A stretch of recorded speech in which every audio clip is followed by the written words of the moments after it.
Good morning. Kollam stories morning updates. Part time ജോലിയുടെ പേരിൽ ലക്ഷക്കണക്കിന് രൂപ തട്ടിയെടുത്ത കേസിൽ ഒളിവിലായിരുന്ന 2 പ്രതികളെ കൊല്ലം സൈബർ പോലീസ് പിടികൂടി. എറണാകുളം സ്വദേശി മുഹമ്മദ് ആസിഫ്, തൃശൂർ സ്വദേശി അഭിനന്ദ് എന്നിവരാണ് അറസ്റ്റിലായത്. ടെലഗ്രാം ടാസ്കുകൾ നൽകി തഴുത്തല സ്വദേശിയിൽ നിന്ന് 29 ലക്ഷം രൂപയും സമാനമായ രീതിയിൽ വടക്കേവിള സ്വദേശിയിൽ നിന്ന് 40 ലക്ഷം രൂപയും തട്ടിയെടുത്ത കേസുകളിലാണ് ഈ അറസ്റ്റ്. കൊല്ലം നഗരത്തിലെ ആനന്ദവല്ലീശ്വരം, രാമൻകുളങ്ങര, കടപ്പാക്കട തുടങ്ങിയ പ്രധാന ജംഗ്ഷനുകളിൽ ട്രാഫിക് പോലീസിന്റെയോ ഹോം ഗാർഡുകളുടെയോ സാന്നിധ്യമില്ലാത്തത് രൂക്ഷമായ ഗതാഗത കുരുക്കിനും അപകടങ്ങൾക്കും കാരണമാകുന്നു.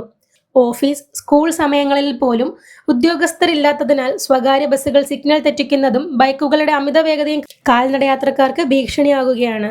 മോട്ടോർ വാഹന വകുപ്പിന്റെ പരിശോധനകൾ നിലച്ചതും ട്രാഫിക് നിയമലംഘനങ്ങൾ വർദ്ധിക്കാൻ ഇടയാക്കുന്നുവെന്ന് യാത്രക്കാർ പരാതിപ്പെടുന്നു.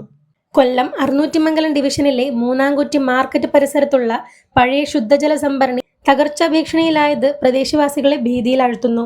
10 വർഷമായി പ്രവർത്തനരഹിതമായ ഈ ടാങ്കിന്റെ കോൺക്രീറ്റ് പാളികൾ അടർന്നു മാറുകയും തൂണുകൾ അപകടാവസ്ഥയിലാവുകയും ചെയ്തിട്ടുണ്ട്. ടാങ്കിന് തൊട്ടടുത്തുള്ള വീടുകളിൽ ഇത് വലിയ സുരക്ഷാ ഭീഷണി ഉയർത്തുന്ന സാഹചര്യത്തിൽ അപകടാവസ്ഥയിലായ ഈ നിർമ്മിതി പൊളിച്ചു നീക്കണമെന്നാണ് നാട്ടുകാരുടെ ആവശ്യം.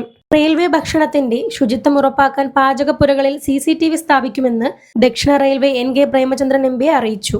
അതോടൊപ്പം കൊല്ലം സ്റ്റേഷന്റെ 361.68 കോടി രൂപയുടെ നവീകരണം ഡിസംബറോടെ പൂർത്തിയാകും. പുനലൂർ, ചന്ദനത്തോപ്പ്, കിളികൊല്ലൂർ, ആര്യങ്കാവ് തുടങ്ങിയ സ്റ്റേഷനുകളിൽ പ്ലാറ്റ്ഫോം നീളം വർദ്ധിപ്പിക്കുന്നതിനും നവീകരിക്കുന്നതിനുമായ പുതിയ പദ്ധതികൾക്ക് അംഗീകാരം ലഭിച്ചിട്ടുണ്ട്.